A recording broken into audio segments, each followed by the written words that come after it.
Hello everyone, welcome back to D&D and Me, and we are on The Ghost. So this is a lot of lore and a pretty decently sized stat block, so I'm going to get straight into it.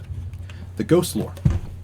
A ghost is a soul of a once living creature bound to haunt a specific location, creature, or object that held significance in its life. Unfinished business. A ghost yearns to complete some unresolved task from its life, might seek to avenge its own death, fulfill an oath, or relay a message to a loved one. Ghost may not realize that it has died and continued its everyday routine of its life. Very much like how I imagine I sadly would if I died. I would just end up continuing to record YouTube videos in ghost YouTube.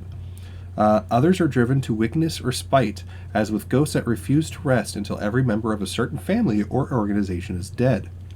The surest way to rid an area of a ghost is to resolve its unfinished business. A ghost can be destroyed more easily by invoking a weakness tied to its former life. The ghost of a person tortured to death might be killed again by the implements of that torture. Ghost of a gardener might become more vulnerable when exposed to a potent floral fragrance. Ghostly manifestations. Sensations of profound sadness, loneliness, and unfulfilled yearning emanate from places where ghostly hauntings occur. Strange sounds or unnatural silences create an unsettling atmosphere. Cold spots settle in rooms that have roaming fires. A choking stench might seep into the area.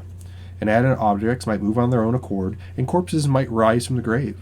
The ghost has no control over these manifestations, they simply occur. Undead nature. A ghost does not require air, food, drink, or sleep. The ghost stats. What the fuck was that? It's a medium undead. Any alignment. AC of 11. Hit point average of 45. 10d8. It has no movement speed, but it has a hover speed of 40 feet. It has a strength of 7, minus 2, dexterity of 13, plus 1, constitution 10, 0, intelligence 10, 0, wisdom 12, plus 1, charisma 17, plus 3. It's resistant to acid, fire, lightning, thunder, bludgeoning, piercing, and slashing from non-magical attacks. It's immune to cold, necrotic, and poison. It's immune to being charmed, exhausted, frightened, grappled, paralyzed, petrified, poisoned, prone, and restrained. It has dark vision up to 60 feet and passive perception of 11. It speaks any languages it knew in life. It's a challenge rating 4, 1100 experience points. It has ethereal sight.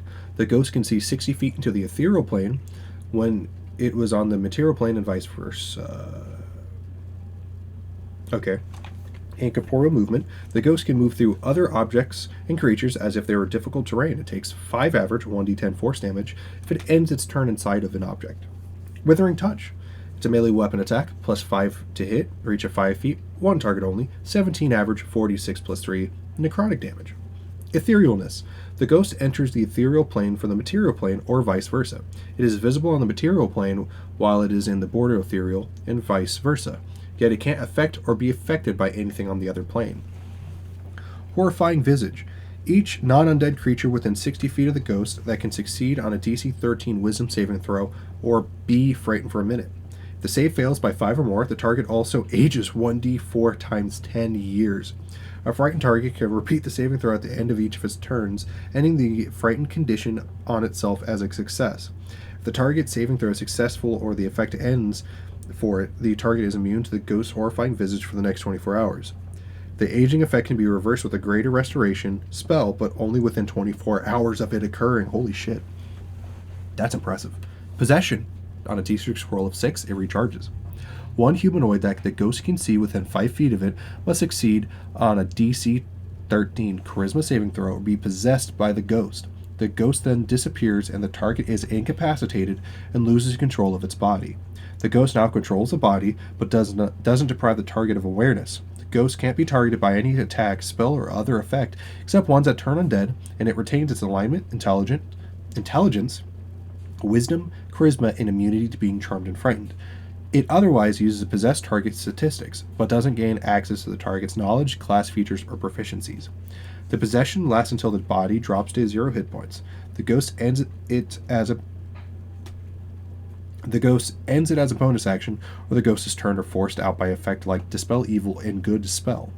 When the possession ends, the ghost reappears in an unoccupied space within 5 feet of the body. The target is immune to this possession Ghost's possession for the 24 hours after succeeding the saving throw or after the possession ends. And that is the Ghost. That is a lot more than I thought it would have. But thank you all for watching this video. Please leave a like and subscribe. Comment down below if there's anything you would like me to do on this channel, or if there's anything you would like to add on this creature or former creatures. And thank you all for watching. Peace.